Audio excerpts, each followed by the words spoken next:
नमस्कार साथियों।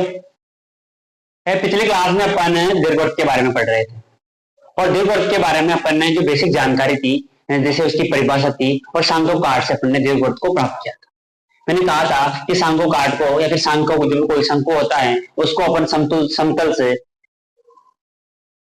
जब परपेंडिकुलर काटते हैं तो एक प्रकार से वृत्त बनता है।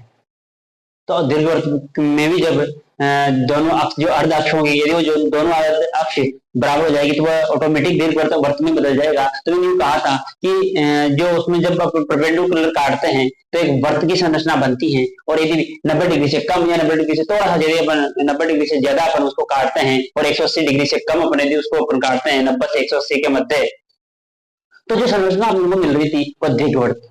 आज अपन पढ़ने वाले हैं दीर्घवृत्त की मानक समीकरण किस प्रकार से निकालते हैं। दीर्घवृत्त की मानक समीकरण एक बार वापस से मैं उस परिभाषा का प्रयोग करूंगा और जैसे जैसे अपन ने चीजें सीखी हैं एक दूसरे से जोड़ते हुए चीजों को समझने की कोशिश करेंगे। अपन वापस में एक बार परिभाषा बोलना चाहूंगा, उसका गणितीय रूप लिखना चाहूंगा कि एक ऐसे बिंदु P का बिंदु पथ है जिसका एक स्थिर बिंदु से दूरी और एक किसी अन्य रेखा जिससे लंबवत दूरी का जो अनुपात होगा वो यदि मेरे पास 1 से कम प्राप्त होता है तो जो बिंदुपथ बनेगा वो मेरा क्या होगा, दीर्घवृत्त होगा। मैंने जो निश्चित अनुपात बताया था जो 1 से कम जिसे मैं कह रहा हूं उसको मैंने E माना था और E का मान यदि मेरे पास 1 से कम प्राप्त होता है, मैं मान लूंगा पहले एक चीज लिखूंगा, मैं E का मान जो होगा वो 1 से कम लिखूंगा, इसलिए मैं उसको E मान लूंगा। मतलब क्या कहना चाहूंगा मैं, एक छोटी सी चीज वापस मिटा देंगे। कोई बिंदु है, ये स्थिर बिंदु है और एक वो ये स्थिर रेखा है। स्थिर बिंदु एक बार नोट कर लेना आप, स्थिर रेखा और ये स्थिर बिंदु, ये तो कहलाएगी नियता और ये कहलाएगी नाभि। परवलय के लिए कहेंगे तो परवलय की नाभि, यहाँ दीर्घवृत्त की बात कर रहे हैं तो ये दीर्घवृत्त की नियता है और दीर्घवृत्त की नाभि। कोई बिंदु P, इसका बिंदुपथ अपन ले रहे हैं जिसकी इस स्थिर रेखा से दूरी और इसके लंबवत रेखा से जो दूरी का जो अनुपात होता है वो मुझे क्या प्राप्त होना चाहिए, 1 से कम। PS अपॉन जो PM का मान मुझे मिलेगा वो 1 से कम, या फिर मैं बराबर E लिख दूं और E का मान क्या है, 1 से कम है। जहां E का मान क्या है, 1 से कम में E को लूंगा और E क्या है मेरे को, E को अपन बोलते हैं उत्केंद्रता।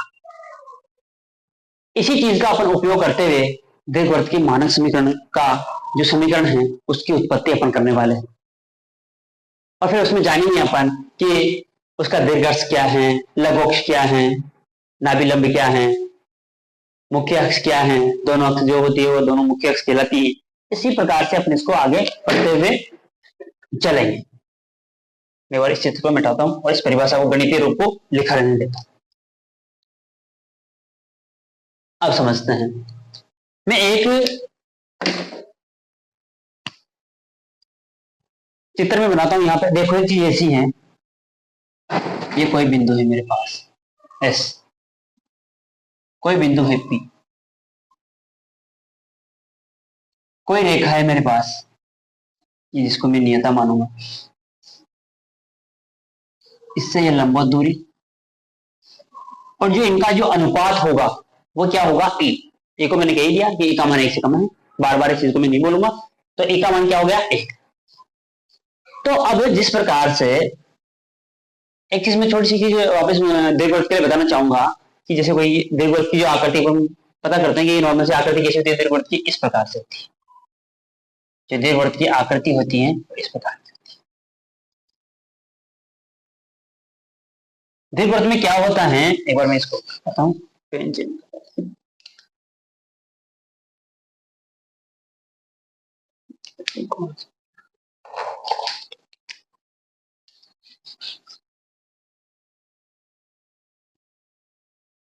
इसमें 2 नाभियां होती है, दीर्घवृत्त के अंदर 2 नाभियां होती है,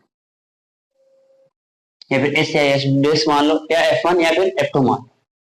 एक चीज इसके लिए बताऊंगा कि यदि मैं और इस जो दीर्घवृत्त है इसके ऊपर मैं कोई बिंदु मान लेता हूं, जैसे एक बिंदु ये मान लो, एक बिंदु ये मान लो, एक बिंदु ये मान लो, चाहे एक बिंदु ये मान लो, तो मैं यूं कहना चाहूंगा कि अपन यदि एक रस्सी लेके इन तीनों बिंदुओं को बांध दे। एक रस्सी लेके मतलब F1 और F2 को इस प्रकार से दो रस्सियों से बांधते हैं कि उसको अपन बीच में से जो पकड़ के उसको अपन यदि घुमाते हैं, इन दोनों का मतलब मैं कुछ कुल मिला के कहना चाह रहा हूं कि हमेशा PF1 प्लस PF2 का जो मान होगा वो हमेशा क्या होगा, नियत होगा। हमेशा क्या होगा, नियत होगा। अब चाहे वो P1 की बात हो जाए, चाहे वो P2 की बात हो जाए, चाहे वो P3 की बात हो जाए, चाहे वो P4 की बात हो जाए, मतलब मेरे पास जो उस बिंदु का दोनों फोकसों से या फिर दोनों नाभियों से जो दूरी का जो योग होगा वो हमेशा क्या होगा, नियत होगा। अब देखते हैं इस चीज का थोड़ा सा उपयोग करेंगे अपन। इसको मिटाता हूं मैं। नियत होगा और हमेशा बराबर होगा। अब चीज यूं कह रहा हूं कि मेरे पास इस प्रकार से मैं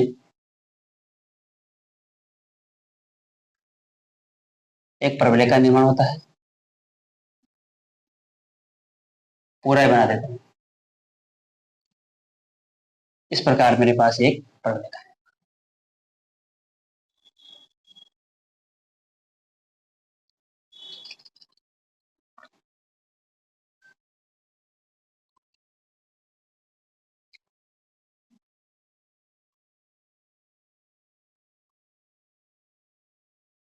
इसको मैं मान लेता हूं Z। इससे जो लंबवत दूरी है वो M, अपन हमेशा M मानते हैं। S है और ये A कोई बिंदु है, ये A डैश कोई बिंदु है, ये S डैश कोई बिंदु है।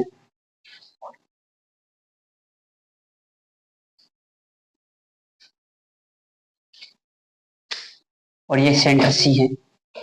ये अपना X अक्ष, ये अपना Y अक्ष और ये अपना X अक्ष है।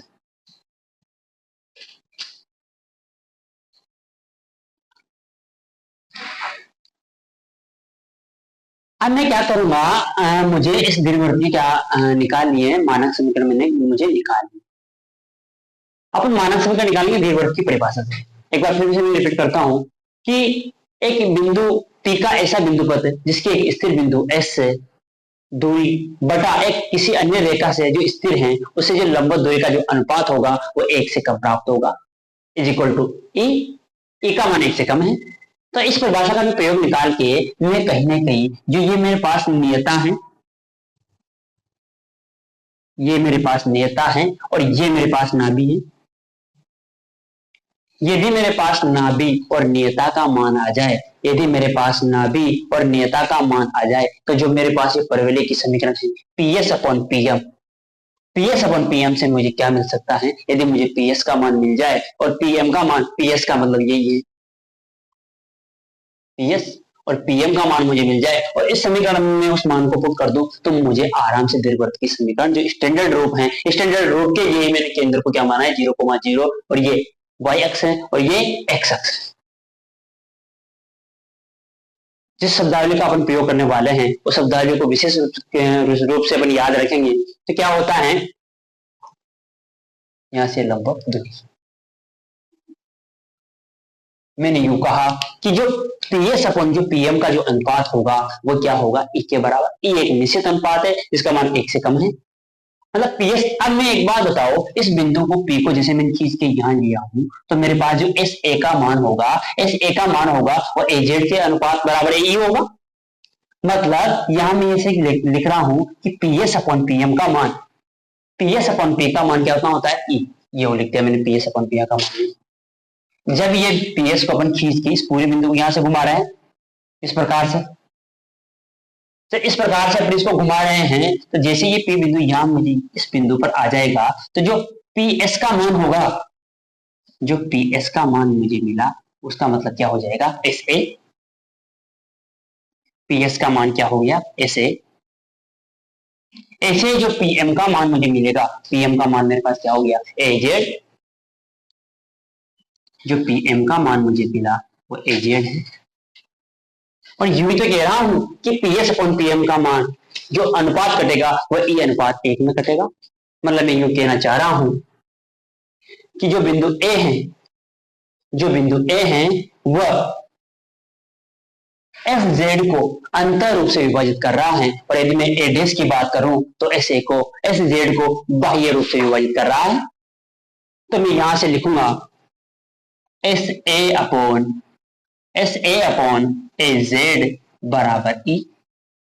S A upon A Z बराबर ई मतलब एस ए बराबर मुझे मिला ई ए जेड, समीकरण नंबर 2।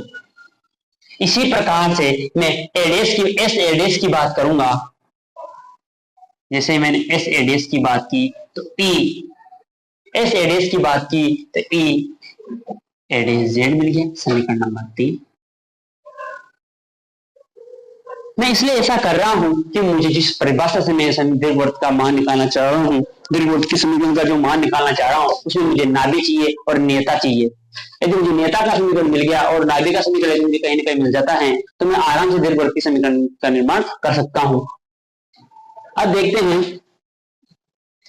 Case first. यदि मैं S A plus S A dash लिखूं, यदि मैं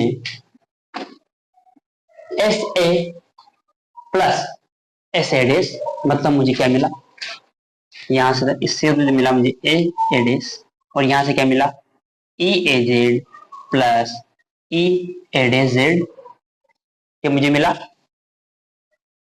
और यहां से मैं ई जेड जैसे कॉमन ले लिया तो ए जेड प्लस ए डैश जेड मुझे यहां से मिला। अब माना मैं क्या करता हूं, ये दूरी निश्चित है, ए और ए डैश की जो दूरी है वह निश्चित है, सी मेरा मूल बिंदु मान लेता हूं। तो माना एक चीज मान लेता हूं मैं, माना ए डैश बराबर 2a है, ए और ए डैश का मान 2a है, तो ए डैश सी का मान और ए सी का मान a हो गया, मतलब अतः इसलिए क्योंकि माना और मेरे पास जो सी ए डैश का मान बराबर सी ए का मान बराबर कितना प्राप्त हो गया, a प्राप्त हो गया।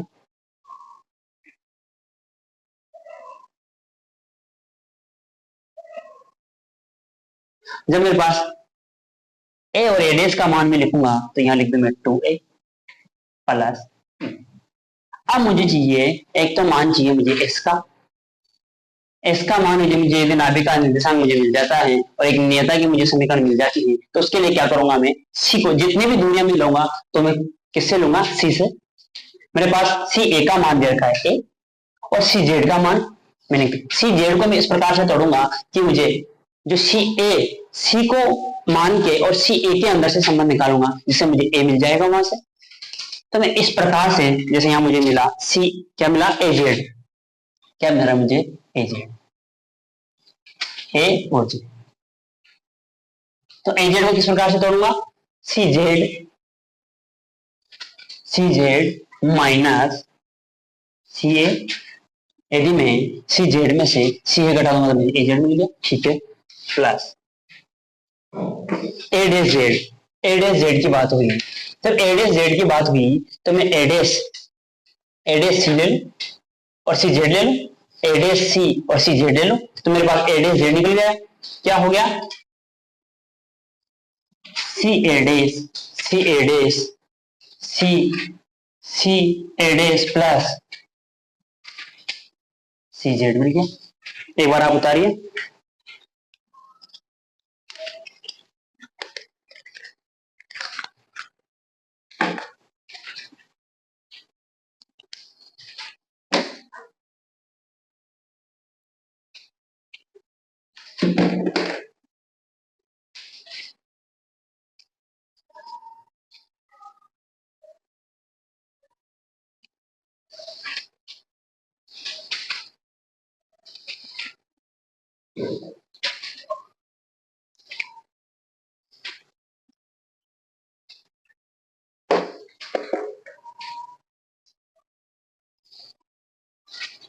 तो यहां से मुझे जो मान मिला, मुझे मान निकालना सी जेड का मान मिला। जितनी भी वाई एक्स से जितनी दूरियां होगी वो एक्स के बराबर होती है, वाई एक्स से जितनी दूरियां होगी वो सब एक्स का मान होगा और एक्स एक्स से जितनी दूरियां होगी वो वाई एक्स का मान होगा।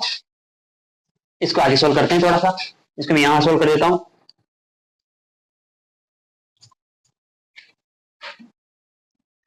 टू ए बराबर ई सी जेड तो मुझे चाहिए, तो ये सी जेड हो गया। सी जेड यहां से, सी जेड यहां से, तो टू सी जेड हो गया। और यहां से मेरे पास देखो सी ए प्लस सी ए डेस, क्योंकि सी ए और सी ए डेस तो बराबर है तो कट गया, सी ए और सी ए डेस बराबर है तो कट गया। तो यहां से मुझे, यहां से दो कट रहा है, तो मुझे जो यहां से सी जेड का मान मिला वो मिला ए अपॉन ई। जो सी जेड का मान मिला, जो मुझे नेता का मान मिला वो मिला एक्स बराबर ए अपॉन ई। एक्स अक्ष से वाई अक्ष से जितनी दूरियां होगी वो एक्स अक्ष वाली होगी, एक्स निर्देशांक वाला होगा। तो एक्स का मान क्या मिल गया मुझे ए अपॉन ई, मतलब मुझे नियता का समीकरण मिल गया। नियता का समीकरण मिला मुझे ए ई माइनस एक्स बराबर 0। यही तो चाहिए था, एक रेखा के रूप में तो है नियता, नियता का समीकरण मुझे मिल गया। अब मुझे नाभि का समीकरण यदि मिल जाता है तो मैं परिभाषा से आराम से दीर्घवृत्त का क्या निकाल सकता हूँ, समीकरण निकाल सकता हूँ। एक बार आपने नोट कर लिया होगा है तो काम की चीज को रहने देते, बाकी को मिटा देते हैं। चलो मैं मिटाता हूं इस चीज का।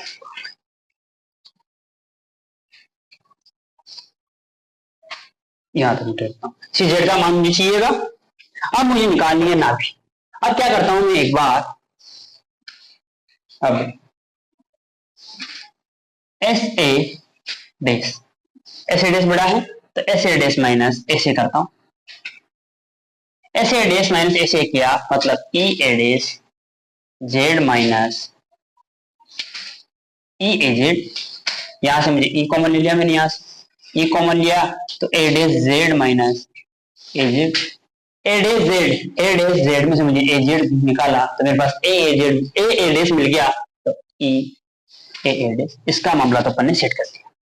मुझे सी लाना है, तो सी का मान सॉरी एस लाना है और सी के रूप में लाना है, क्योंकि सी से जितनी दूरियां होती है उसका मान अपन को अपने पास प्राप्त है।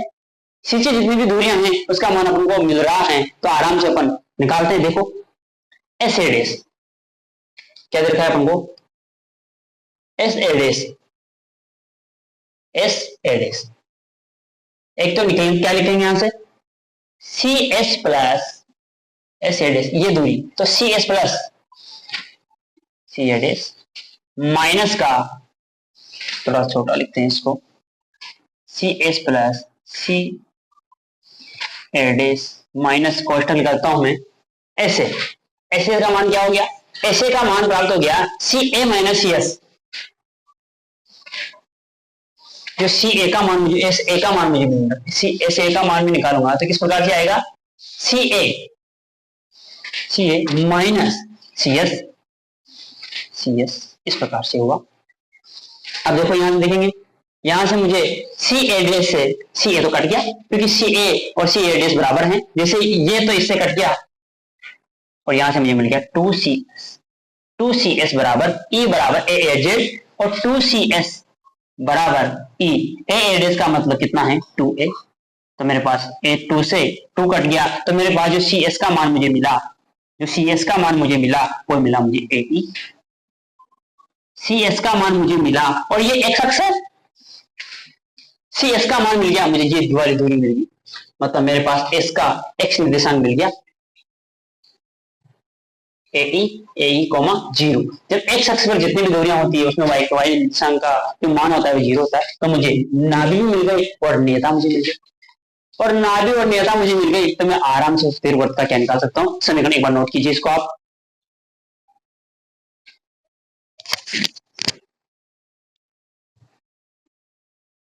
क्या क्या एक बार फिर आप नोट किए, मैं एक बार बताता हूँ, रिवाइज करता हूँ इसको। मैंने क्या किया, दीर्घवृत्त की परिभाषा मुझे पता है कि एक बिंदु पी का ऐसा बिंदु पथ जिसकी एक स्थिर बिंदु एस से और एक नियत जो स्थिर रेखा है उसी जो लंबवत दूरी का जो अनुपात है वो 1 से कम प्राप्त होता है। अब मुझे नियता चाहिए और एक नाभि चाहिए। नियता और नाभि मुझे पता है, तो जिस प्रकार से अपने परवलय का समीकरण किया था उसी प्रकार अपन इसको हल कर लेंगे। मेरा मतलब मकसद यही था कि मुझे एक नियता का समीकरण मिल जाए और एक नाभि का समीकरण मिल जाए। जैसे मेरे पास नियता और नाभि का समीकरण मुझे मिल जाता है तो मैं आराम से दीर्घवृत्त का समीकरण निकाल सकता हूँ।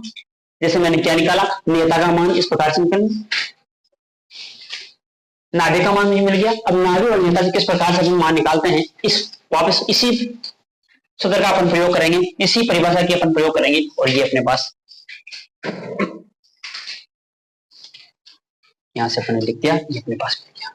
देखो क्या होता है, मैंने यही कहा, ऐसे बिंदु का बिंदु पद जिसकी एक स्थिर बिंदु एस से दूरी वह एक स्थिर रेखा से लंबवत दूरी का अनुपात ई हो, मतलब ये परिभाषा। इसका कर देता हूं मैं स्क्वायर, क्या कर देता हूं इसका, मैं स्क्वायर वर्ग कर देता हूं, वर्ग करके गुणा करता हूं, क्या होता है देखिए, पी एस का स्क्वायर बराबर E square upon P M का स्क्वायर, समीकरण नंबर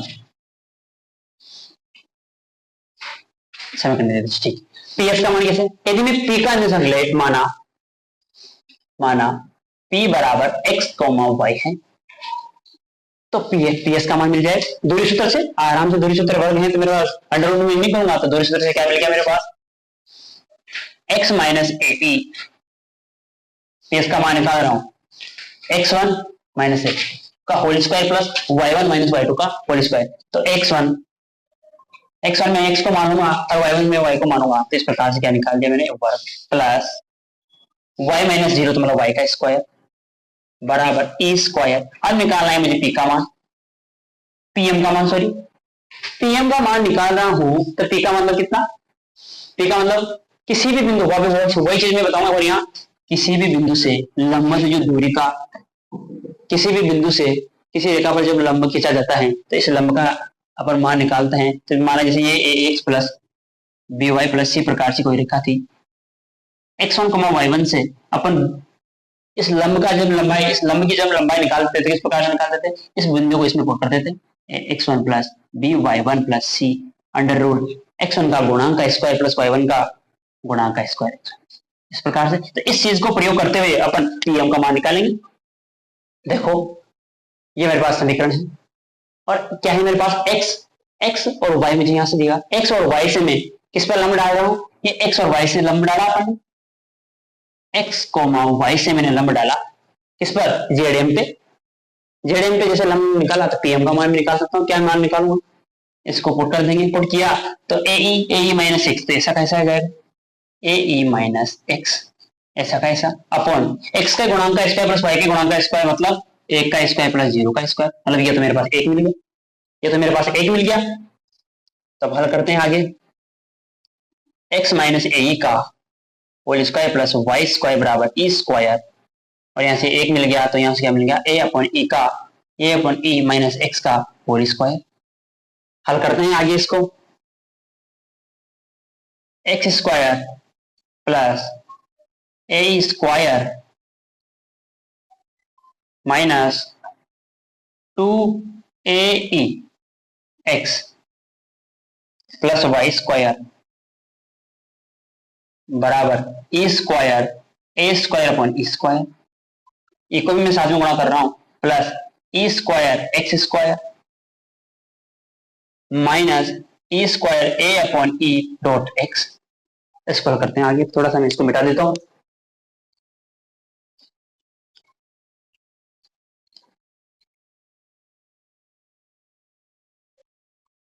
एक्स को मैं एक तरफ लेता हूं, अच्छा गुणांक को मैं एक तरफ लेता हूं, जहां जो कट रहा है उसको काट देता हूं। देखो यहां से मेरे पास इससे ई कट गया, ठीक है, इससे कट रहा है, यहाँ ई स्क्वायर से मेरे पास ई स्क्वायर कट गया, ठीक है, और कुछ कट रहा है, नहीं कट रहा।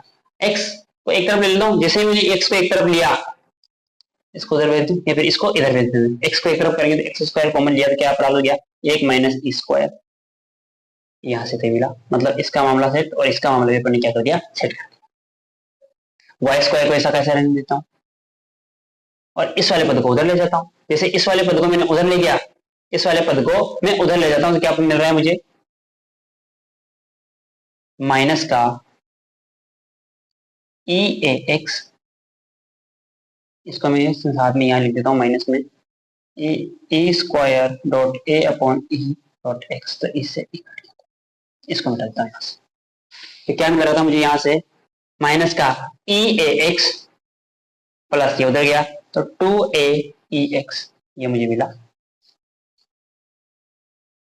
एक बार देख लेते हैं, एक्स स्क्वायर क्या पढ़ना है, एक्स का स्क्वायर क्या, और सॉरी यहाँ से ए का स्क्वायर भी करना, इस चीज को कैसे बोल सकते हैं अपन, ए का स्क्वायर भी किया, यहाँ से 2aex, ठीक है, वाई स्क्वायर बराबर बराबर ए square upon e square plus e square x square minus E square, तो ये अपन गुणा कर रहे हैं ए अपॉन ई और एक्स हो गया। ठीक है, यहाँ से अपन ने इसको ये काट दिया और यहाँ से क्या मिला मुझे ए स्क्वायर ई स्क्वायर मेरा पास यहाँ से बचा हुआ है, इसको मैं ले जाता हूँ उधर, तो माइनस का ए स्क्वायर ई स्क्वायर, यहां से मैंने इसमें से एक जाएगा ई ए एक्स और टू ई एक्स है, तो मेरे पास एक बच जाएगा यहाँ से एक्स स्क्वायर 1 माइनस ई स्क्वायर प्लस वाई स्क्वायर बराबर,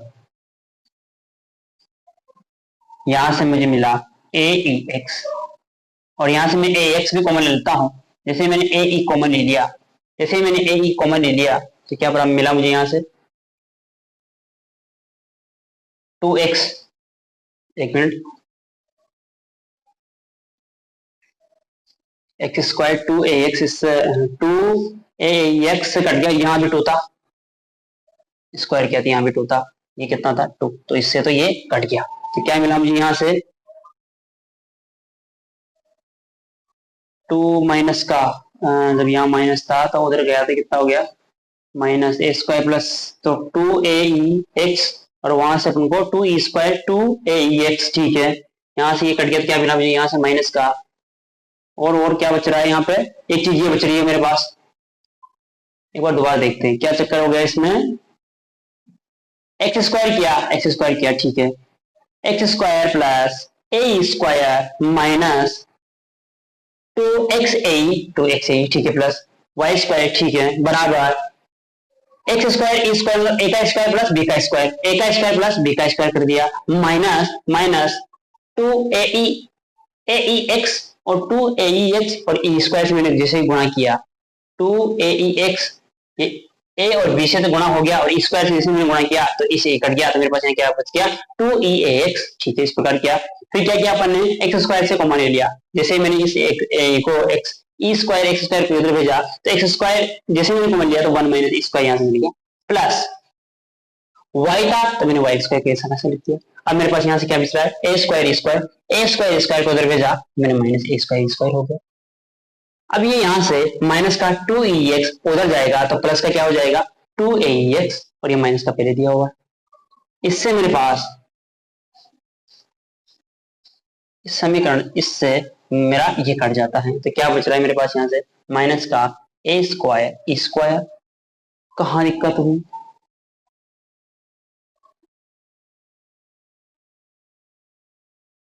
पीएम डी का लंबवत एक्स अपन ई, ठीक है, मिस्टेक कहाँ हुई, X square 1 minus E square plus Y square,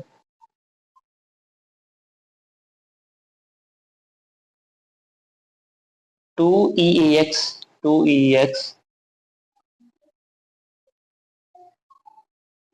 a square, यार इसको ले गया इधर, ठीक है, ए स्क्वायर यहाँ से बचा मुझे ए स्क्वायर, हाँ यहाँ अपने पास ए स्क्वायर बचा हुआ है, ए स्क्वायर मुझे यहाँ से बचा हुआ है, यहाँ इसको भूल गए तो इसको साथ में लिखते हैं ए स्क्वायर, ठीक है, एक्स स्क्वायर 1 माइनस ए स्क्वायर प्लस वाई स्क्वायर, जैसे ही मैंने ए स्क्वायर कॉमन लिया तो मुझे मिला 1 माइनस ई स्क्वायर। इस समीकरण को मैं लिखता हूं इस समीकरण में भाग, जैसे मैंने पूरे का a square minus 1 minus E square का जैसे ही भाग दिया तो मुझे क्या मिला x square upon a square plus Y square upon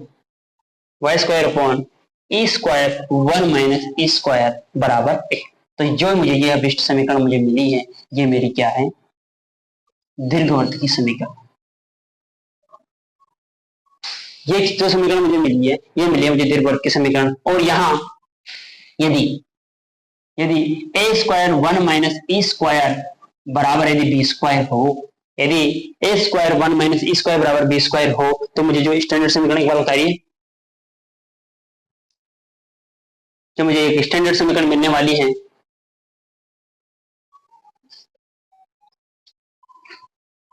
जैसे ए स्क्वायर 1 माइनस स्क्वायर बराबर बी स्क्वायर मुझे मिला, तो ये x square upon a square plus Y square upon b square बराबर 1 मुझे मिला, और ये मेरी क्या है दीर्घवृत्त की अभिष्ट समीकरण। दीर्घवृत्त की क्या है, अभिसमीकरण है, जहां यहाँ बी स्क्वायर बराबर क्या है, ए स्क्वायर 1 माइनस ई स्क्वायर है, और ई का मान क्या है, लेस देन 1 है।